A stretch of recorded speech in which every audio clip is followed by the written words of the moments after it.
covenant of affection and truth to take Dee to be your wife in the sight of God and the world? I do. And do you faithfully promise to be a true and devoted husband to her? I do.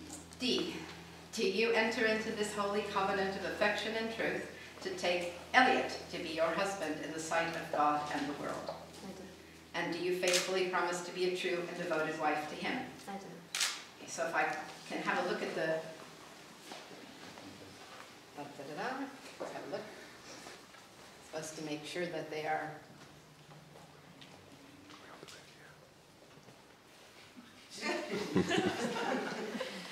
All right, I say they're kosher. So I'm going to give you this ring, and I'm going to ask you to put your pointer finger out, and you hold that on her. And I'm going to say the words Hare, Hare, At, Mekudeshet, Mekudeshet, Li, Li, B'Taba'at Zo, B'Taba'at Zo, Kedat Moshe, Kedat Moshe, Israel. Israel. Behold, Behold, with this ring, you're betrothed to me, betrothed to me, according to the laws of Moses and Israel. according to the laws of Moses and Israel. And you can shift it here.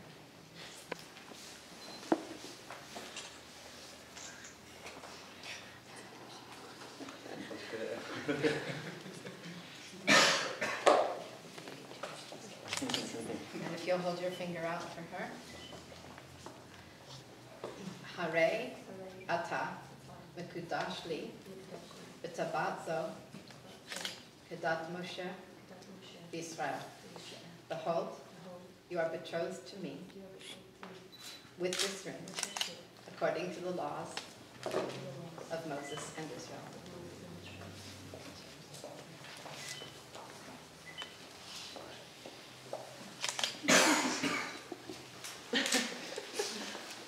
Before Elliot wanted to read a little poem to you. I did have it in my sparring, but there you go. This is a poem called The Art of Marriage by Walfrid A. Peterson. A good marriage must be created. In the marriage, the little things are the big things. It is never being too old to hold hands. It is remembering to say I love you at least once a day. It is never going to sleep angry. It is having a mutual sense of values and common objectives. It is standing together and facing the world. It is forming a circle of love that gathers in the whole family. It is speaking words of appreciation and demonstrating gratitude in thoughtful ways. It is having the capacity to forgive and forget. It is giving each other an atmosphere in which each can grow. It is a common search for the good and the beautiful. It is not only marrying the right person, it's being the right partner. Amen to that. Amen.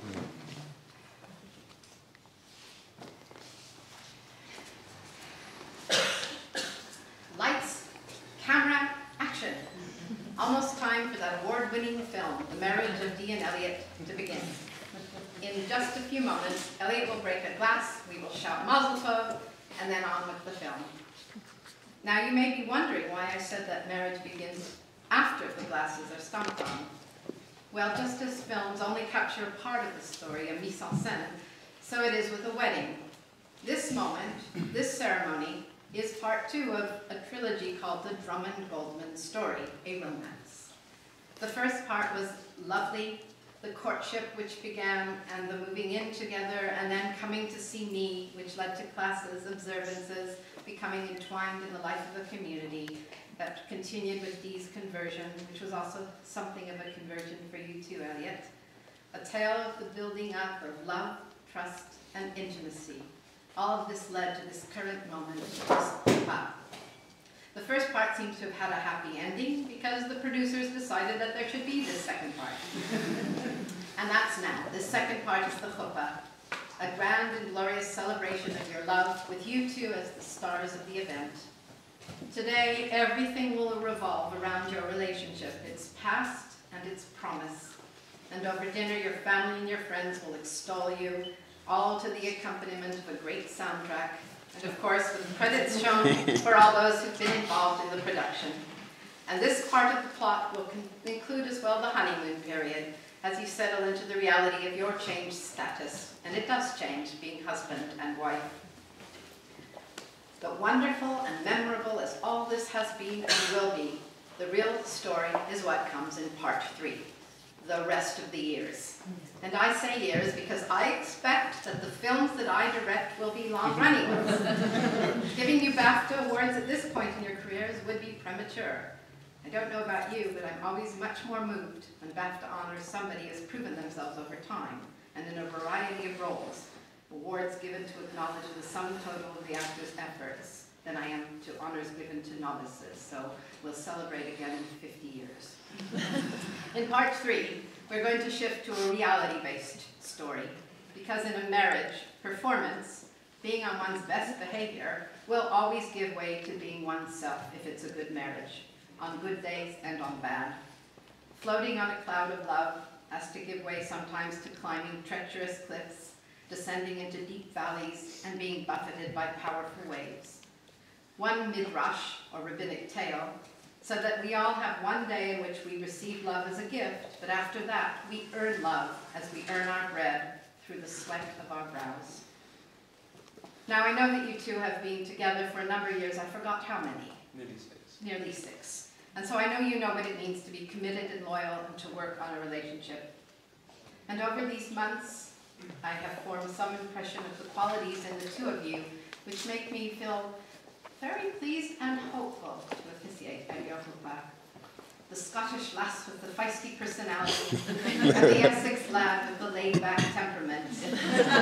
And yet it works very nicely in loving you, because in your different ways you're both very passionate and dedicated people.